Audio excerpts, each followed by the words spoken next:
എല്ലാ സഹോദരന്മാർക്കും സമാധാനം. ഞാൻ അജിത്ത്. ക്രിസ്ത്യാനികളുടെ ശ്രദ്ധയ്ക്ക് എന്നുള്ള യൂട്യൂബ് ചാനലിലേക്ക് എല്ലാ പ്രിയ സഹോദരങ്ങളെയും സ്വാഗതം ചെയ്തോളൂ. ഞാനിന്ന് പറയുവാൻ ആഗ്രഹിക്കുന്ന വീഡിയോ, പെന്തക്കോസ്തുകാർ കള്ളന്മാർക്ക് കഞ്ഞി വെച്ചവരാണോ? ഈ വീഡിയോ പറയാനുള്ള കാര്യം, ഞാൻ ചില വാട്സാപ്പ് ഗ്രൂപ്പുകളിൽ അംഗമാണ്.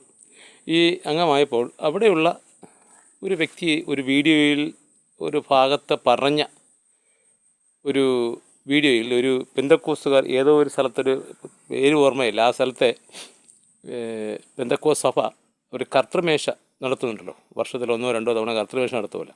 ആ നടത്തുമ്പോൾ അവിടെ വെച്ചൊരു ബോർഡാണ് എന്നെ ഈ വീഡിയോ ചെയ്യാൻ പ്രേരിപ്പിച്ചത്. ആഭരണധാരികൾ, കള്ളം പറയുന്നവർ, സിനിമയും സീരിയലും കാണുന്നവർ, കുടുംബ പ്രാർത്ഥനയും രഹസ്യ പ്രാർത്ഥനയും ചെയ്യാത്തവർ, പാസ്റ്ററുടെ അനുവാദമില്ലാതെ സഭായോഗം മുടക്കുന്നവർ എന്നീ വക വിശ്വാസികൾ കർത്തൃമേശ എടുക്കരുത് എന്നൊരു ബോർഡ് എടുത്ത് വെച്ചിട്ടുണ്ട്. ഞാൻ ആദ്യം ചോദിക്കുകയാണ്, എന്താണ് ഈ കർത്തൃമേശ? കർത്തൃമേശ എന്നുള്ള ഒരു ആചാരവും അല്ലെങ്കിൽ ഒരു ചടങ്ങും ക്രിസ്തുവിൻ്റെ ശിഷ്യന്മാർ അടങ്ങുന്ന സഭയും തമ്മിൽ എന്ത് ബന്ധമാണ്? അങ്ങനെ ഒരു സഭയെ, അങ്ങനെ ഒരു കർത്തൃമേശയെ പറ്റിയോ അങ്ങനെ ഒരു ആചാരത്തെ പറ്റിയോ ഒരു കൽപ്പന, ആചാര അനുഷ്ഠാനങ്ങളെ പറ്റിയോ ബൈബിളിലുണ്ടോ? പ്രവാചകന്മാർ പറഞ്ഞിട്ടുണ്ടോ?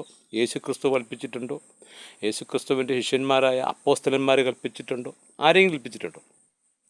കൽപ്പിച്ചിട്ടില്ല എങ്കിൽ ഈ ഒരു ആചാരം, ഈ കർത്തൃമേശ എന്നുള്ള ആചാരം എങ്ങനെ വന്നു? ഈ കർത്തൃമേശ എന്ന് പറയുമ്പോൾ ഞാനും പെന്തക്കോസ് സഭയിലൊക്കെ അംഗമായിട്ടുള്ള ആളായിരുന്നു. പക്ഷേ ഞാൻ പലപ്പോഴും പല പാസ്റ്റർമാരോട് ചോദിച്ചിട്ടുണ്ട്, എന്താണ് ഈ കർത്തൃമേശ? ഈ കർത്തൃമേശ എന്ന് പറയുമ്പോൾ അവർ പറയുന്നത്, യേശുവും ശിഷ്യന്മാരും പങ്കെടുത്ത ആ ശുശ്രൂഷ, അപ്പവും വീഞ്ഞും കൊടുത്തു എന്ന് ആവശ്യപ്പെടുന്നത്. കാരണം വീഞ്ഞല്ല കൊടുത്തത്, അപ്പം കൊടുത്തു എന്നുള്ളതാണ്, വീഞ്ഞ് കൊടുത്തിട്ടില്ല എന്നാണ് തിരുവെടുത്ത് പറഞ്ഞത്. അവിടെ അവർ ചെയ്തത് ന്യായപ്രമാണത്തിൻ്റെ കൽപ്പനകളിലൊന്നായ പെസഹ കഴിഞ്ഞുള്ള പുളിപ്പില്ലാത്ത അപ്പത്തിൻ്റെ ഒരാഴ്ച നീണ്ടു നിൽക്കുന്ന പെരുന്നാളിൻ്റെ 1-ാമത്തെ ദിവസമാണ് അവരാഘോഷിച്ചത്. പെസഹ കഴിഞ്ഞുള്ള രാത്രികാലം നടക്കുന്ന പുളിപ്പില്ലാത്ത അപ്പത്തിൻ്റെ പെരുന്നാൾ. അവിടെ വീഞ്ഞ് ഒരിക്കലും കൊടുക്കില്ല. വീഞ്ഞ് പുളിച്ചൊരു ആഹാര പദാർത്ഥമാണ്. അവർ നൽകിയത് മുന്തിരിയുടെ ചാറാണ്, മുന്തിരി ജ്യൂസാണ് അവിടെ യേശുവും ശിഷ്യന്മാരും പകർത്ത് നൽകിയത്. അത് പുളിപ്പില്ലാത്ത അപ്പത്തിൻ്റെ പെരുന്നാൾ. ആ അപ്പവും പുളിച്ചതല്ല, ഫ്രഷ് ആയിരിക്കും, അന്ന് തന്നെ ഉണ്ടാക്കിയ സാധനമാണ്. പുളിപ്പുള്ള ഒരു സാധനങ്ങളും പുളിപ്പില്ലാത്ത അപ്പത്തിൻ്റെ പെരുന്നാൾ ഉപയോഗിക്കാൻ പാടില്ല എന്നാണ് ന്യായപ്രമാണ കൽപ്പന. ഇതിനവിടെ നിൽക്കട്ടെ.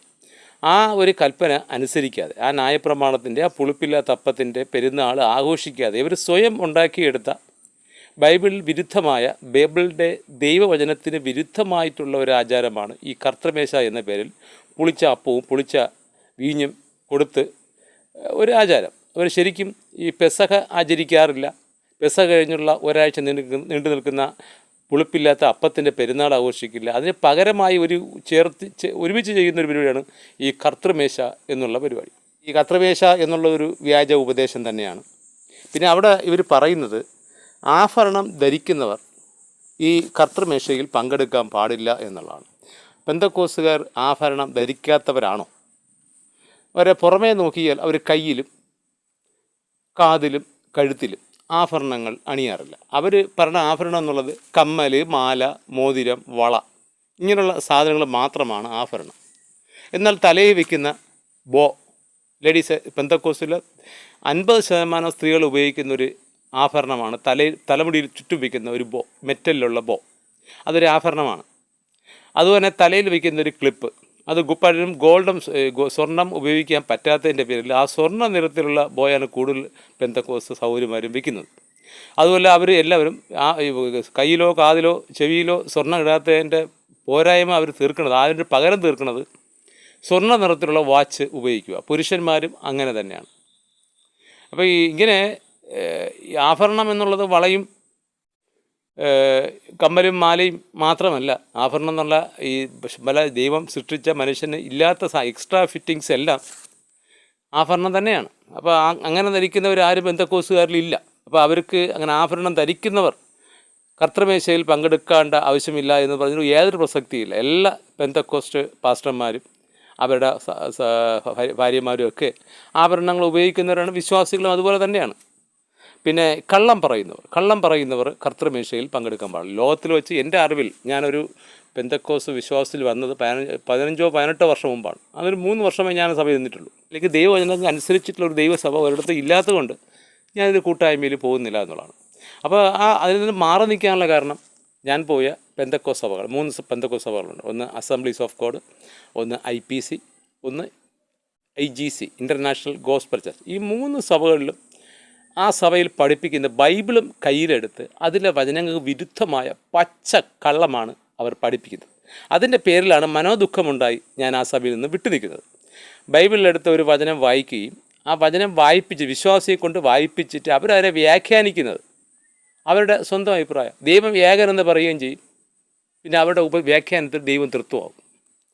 രഹസ്യമായേ കർത്താവ് പ്രാർത്ഥിക്കാൻ പഠിപ്പിച്ചിട്ടുള്ളൂ, ഇവർ പരസ്യമായേ പ്രാർത്ഥിക്കുകയുള്ളൂ. ദൈവത്തെ മാത്രമേ സ്തുതിക്കാൻ പാടുള്ളൂ, സ്തുതിച്ച് പാട്ടുകൾ പാടാൻ പാടുള്ളൂ. ഇവർ ഒരു കാരണവശാലും ദൈവത്തെ സ്തുതിക്കാറില്ല. അവർ മനുഷ്യനായ ദൈവത്തിൻ്റെ ദാസനായ യേശുക്രിസ്തുവിനെ മാത്രമാണ് അവർ ഈ സ്തുതിച്ചുകൊണ്ട് പാടുന്നത്. ബൈബിളിൽ എന്ത് പറയുന്നു, ദൈവം ഇന്നത് ചെയ്യണം എന്ന് പറഞ്ഞാൽ ഒരു കാരണവശാലും ചെയ്യരുത് എന്നാണ് അവർ പഠിപ്പിക്കുന്നത്. കുടുംബ പ്രാർത്ഥനയും രഹസ്യ പ്രാർത്ഥനയും ഇല്ലാത്തവർ കർത്തൃമേശയിൽ പങ്കെടുക്കരുത്. ഈ കുടുംബ പ്രാർത്ഥന എന്നൊരു പ്രാർത്ഥന ബൈബിളിലുണ്ടോ?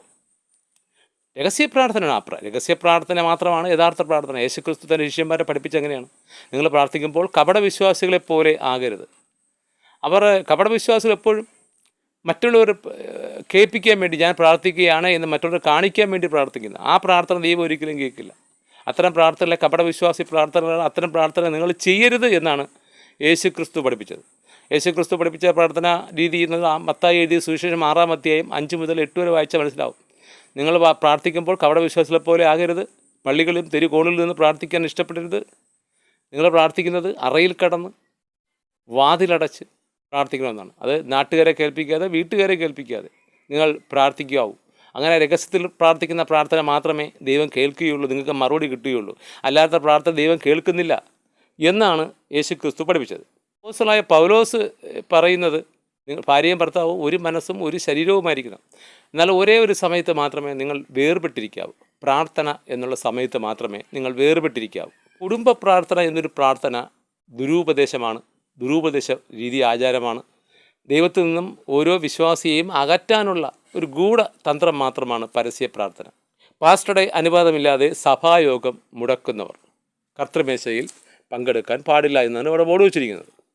അപ്പം ഞാൻ ചോദിക്കട്ടെ, ഈ സഭായോഗം, ഈ പെന്തക്കോസ്തുകാർ കൂടുന്ന സഭായോഗവും അല്ലെങ്കിൽ ആ കൂടുന്ന സഭായോഗത്തിൽ ഒരു സഭാ വിശ്വാസിക്ക് എന്തെങ്കിലും ഒരു നേട്ടമുണ്ടോ? അവരുടെ സഭായോഗത്തിൽ ദൈവവചനം ഏതെങ്കിലും ഒന്ന് പഠിപ്പിക്കുന്നു, ദൈവം ചെയ്യണം എന്ന് പറഞ്ഞ ഒരു കൽപ്പനയോ ദൈവം ചെയ്യരുത് എന്ന് പറഞ്ഞൊരു കൽപ്പനയോ ഇവർ പഠിപ്പിക്കുന്നുണ്ടോ? ഇല്ല. അവർ പഠിപ്പിക്കുന്നുണ്ടെങ്കിൽ ദൈവം ചെയ്യണം എന്ന് പറഞ്ഞ പ്രവർത്തികൾ ഏതെങ്കിലും ചെയ്യരുതെന്ന് എന്നാണ് അവർ പഠിപ്പിക്കുന്നത്. അവരുടെ ഉപദേശ രീതി അതാണ്. പിന്നെ അത് മാത്രമല്ല, എൻ്റെ അഭിപ്രായത്തിൽ പറയണമെങ്കിൽ ഒരു പെന്തക്കോസുകാരൻ ഒരു സഭായോഗം മുടക്കിയാൽ അവന് അത്രയും അന്ധവിശ്വാസവും കുറയും, അത്രയും ദുരുപദേശം പഠിക്കാതിരിക്കാനും പറ്റും. കാരണം അവൻ സഭായോഗം കൂടാൻ പോകുന്ന സമയത്ത് വീട്ടിലിരുന്ന് ബൈബിൾ എടുത്ത് വായിച്ചു കഴിഞ്ഞാൽ അവന് വ്യക്തമായി മനസ്സിലാക്കാൻ പറ്റും അവനെ പഠിപ്പിക്കുന്നത്, അവൻ പഠിച്ചത്, ഇതുവരെ അവൻ ചെയ്തുകൊണ്ടിരുന്നത് പക്കാ ദുരുപദേശമാണെന്ന്, വചനവിരുദ്ധമായിട്ടുള്ള ദുരുപദേശമാണെന്ന് അവന് വ്യക്തമായി മനസ്സിലാക്കാൻ പറ്റും. അതുകൊണ്ട് പ്രിയ പെന്തക്കോസ്ത് വിശ്വാസികളെ, നിങ്ങൾ സങ്കീർത്തനത്തിൽ പറയും പോലെ നിങ്ങൾ ബുദ്ധിയില്ലാത്ത കോവർ കഴുതയെപ്പോലെ ആകാതെ ബുദ്ധിയുള്ള ദൈവത്തിൻ്റെ ജനമായി മാറുക. യഹോഭക്തി ജ്ഞാനത്തിൻ്റെ ആരംഭം എന്നാണ് പറയുന്നത്. ലോകത്തിൽ വെച്ച് ഏറ്റവും വലിയ വിദ്യാഭ്യാസം എന്നുള്ളത് യഹോവയുടെ ജ്ഞാനമാണ്. യഹോവയുടെ ജ്ഞാനം എന്നതോ ന്യായപ്രമാണവും ന്യായപ്രമാണത്തെ തുടർന്നുള്ള പ്രവാചകന്മാരുടെ ദൈവ കൽപ്പനകളും യേശുക്രിസ്തു പറഞ്ഞ നിത്യജീവൻ്റെ കൽപ്പനകളും അപ്പോസ്തലന്മാർ പറഞ്ഞ വിശുദ്ധന്മാർക്കുള്ള സഭാ ഉപദേശങ്ങളുമാണ്. ഇത് പഠിക്കുന്നതാണ് ലോകത്തിൽ വെച്ച് ഏറ്റവും ഉന്നതമായ വിദ്യാഭ്യാസം. ഇത് ഉള്ളവൻ ആണ് ബുദ്ധിയുള്ളവൻ അല്ലെങ്കിൽ ജ്ഞാനമുള്ളവൻ എന്ന് പറയുന്നത്. പ്രിയ പെന്തക്കോസ് വിശ്വാസികളെ, നിങ്ങൾ എന്നാണ് യഹോവ ഭക്തിയുടെ ജ്ഞാനത്തിൻ്റെ ആരംഭമാകുന്നത്? ഈ വീഡിയോ ഇതുവരെ കേട്ട എല്ലാ പ്രിയ സഹോദരങ്ങൾക്കും ദൈവനാമത്തിൽ നന്ദി അർപ്പിക്കുന്നു. അടുത്ത ഒരു വീഡിയോ കാണുമ്പോൾ എല്ലാവർക്കും നല്ലൊരു ഗുഡ് ബൈ.